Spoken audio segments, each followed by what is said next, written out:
తమిళనాడులో విజయ్ స్టాలిన్ 2.0 తప్పించి తన సొంత ముద్ర వేసుకునే ప్రయత్నం చేయట్లా. తనదైనటువంటి ముద్ర ఇప్పుడు విజయ్ని విజయ్లాగా చూడాలనుకున్నారు తప్పించి విజయ్ స్టాలిన్ని ఫాలో అయ్యేగడికి ఇంకా ఏముంది తేడా? ఒకటి, మొన్న సనాతన ధర్మం విషయంలో ఉదయనిధి స్టాలిన్ గారు వాగినప్పుడు దండం పెట్టి ఊరుకున్నాడు తప్పించి మగాళ్ళ లెక్క మాట్లాడలేకపోయాడు, ఓ నాయకుడు లెక్క మాట్లాడలేకపోయాడు, ఒక సీఎం లెక్కన స్పందించలేకపోయాడు, పోనీ తన వైఖరి ఏంటో కూడా చెప్పలేకపోయాడు.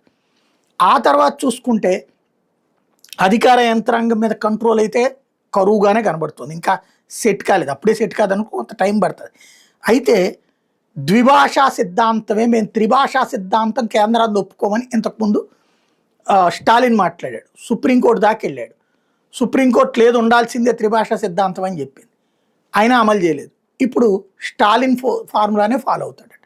ఇంకేంటి ఇతను ఉనికి, ఇతని గొప్పతనం ఏంటి? ఇతని సినిమాలు ఇతర భాషల్లో ఉండదా? తెలుగులో రాలేదా? లేకపోతే హిందీలో రాలేదా? ఇతర భాషలో రాలేదా?